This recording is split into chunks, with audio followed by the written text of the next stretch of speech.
Hi friends, today we will continue our conversation on side effect of statins. And today we are talking about memory problems. Let's go. In previous videos, I already talked about how statins works. They block HMG coenzyme A reductase enzymes that drives mevalonate pathway. As a result, because enzyme is blocked, concentration of mevalonate is low and everything that down the road is low. Dolichols, cholesterol, and antioxidant ubiquinol. So what's the consequences for the brain when you block production of cholesterol? We know very little about physiology of the brain, but there are some things that we know for sure. For example, 60% of the brain is made out of fat. 60% of total cholesterol in the body is in the brain. So we know that brain is a heavy consumer of fat and cholesterol included. So let's read a little bit about that. Neurons need to build up a large amount of membrane surface of their axons, dendrites, and neurosynapses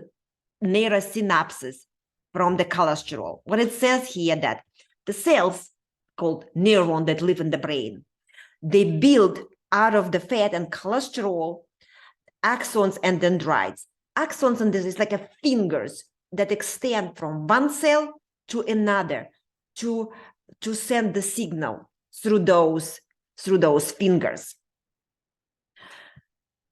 Cholesterol depletion in neurons impairs neuronal activity and neurotransmission. Defects in cholesterol metabolism lead to the structural and functional central nervous system diseases such as Newman, Huntington, Alzheimer, and Parkinson diseases. And here you have it. You deprive your central nervous system from cholesterol, which is essential to rebuild and to do the repair there. So your body cannot do the repair. As a result, when there is no repair, there are side effects, such as memory loss. In 2012, FDA issued additional information. Here you can read about that in paragraph 2. There have been rare post-marketing reports of cognitive impairment, memory loss, forgetfulness, amnesia, memory impairment, confusion associated with statin use.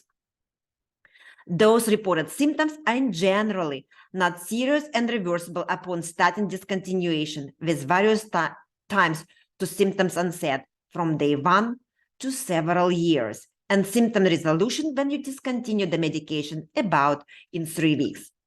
I can agree about onset of symptoms. I had a clinical case when the onset of symptoms was 3 days from the moment patient started the cholesterol-lowering medication. However, in this particular case, we were fighting the side effect for 8 painful months.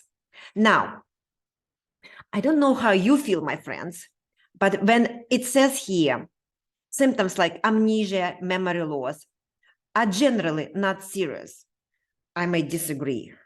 If I realize that I have memory loss or amnesia, I probably will be very flabbergasted. Indeed, a lot of patients with that onset of symptoms become very depressed.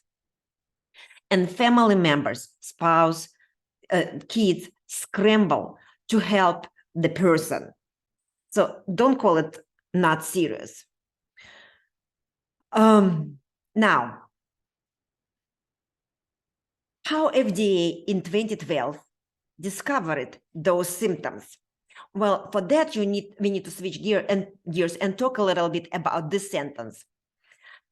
Have been rare post-marketing reports. This actually means the following. When the pharmaceutical company discovered or created the drug, they do experiment on humans with this drug. And they look at that, for example, effect on cholesterol. Does it really lose the cholesterol? Yes or no? Effect on blood pressure, effect on cancer, effect on electrolytes. And they write that what kind of side effect they saw. After 6 or 8 months, drug released to public. And that's the time, what it's called post-marketing reports. What FDA does, it's contract either pharmaceutical company or third party to collect more information when the drug is already taken by people.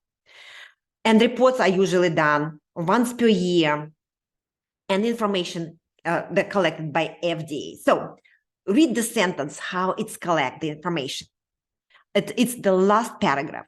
Healthcare professionals should report adverse events involving statins to the FDA MedWatch program using the information in the Contact FDA box at the bottom of this page. So basically, every time you go to your physician and complain about side effects, what physician's supposed to do is go to the page for cholesterol drugs and click on the side effects. Now, let me ask you a question.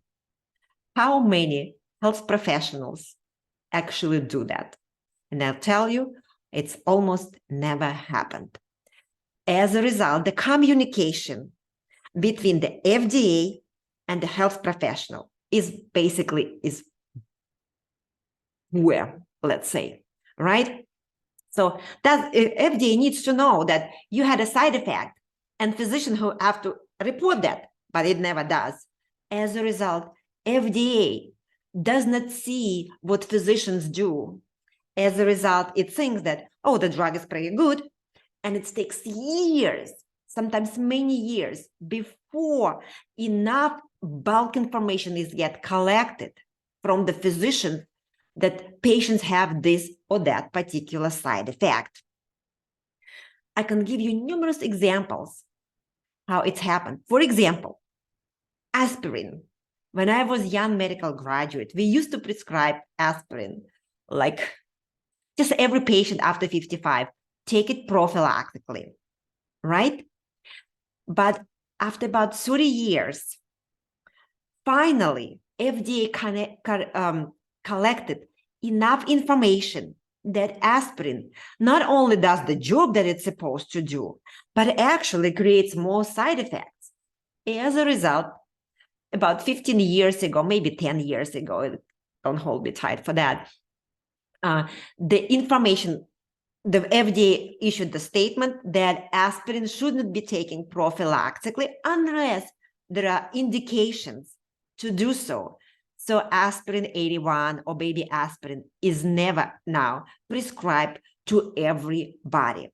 So guys, that's it for today, what I wanted to say. And if you need a health coach, please let me know. And what I want to say is, if you want to get healthy, eat healthy, exercise moderately. That's all that you can do. That's it for now. Bye-bye.